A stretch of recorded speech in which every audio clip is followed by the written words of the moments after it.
होता तो ज़मीर के असल में ज़मीर और दिल की ख्वाहिश को हमने मिला दिया है। ज़मीर बेचारा अंदर बैठा होता है और वो बार बार सदाएं लगा रहा होता है, क्योंकि ज़मीर एक मुतवाज़न इंसान का हर वक्त बेदार ही रहता है, लेकिन उस पर जितनी नफसानी ख्वाहिशात का गलबा आता है तो वो डूब जाता है। इवन जो गैर मुस्लिम है उसके अंदर भी अल्लाह ने ज़मीर लगाया। ये बाई बर्थ एक इंसान के अंदर चीज़ होती है कि वो हकानियत की तरफ आ रही होती है। आप गैर मुस्लिम को देखें, जिस तरह हुज़ूर अलैहिस्सलाम ने फरमाया कि हर बच्चा जो है वो दीन इस्लाम पे होता है, उसके वालिदैन या यहूदी या नसारा करते हैं।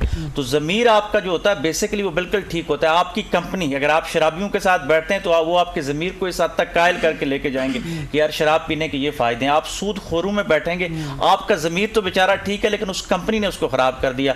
तो फिर आप अगर ऐसा ज़मीर है तो उसको कुरान और सुन्नत पे लेके आएँ कि कुरान और सुन्नत क्या कह रही है। फिर भी 99.9% भी, क्योंकि बुखारी की उस हदीस को लें कि 99 कत्ल वालों का फिर 100 कत्ल करता है, लेकिन ज़मीर फिर भी आवाज़ दे रहा है कि यार तू गलत है, तौबा की तरफ आ। अच्छा, ये जो मौत और ज़िंदगी के बीच में तवक्कुल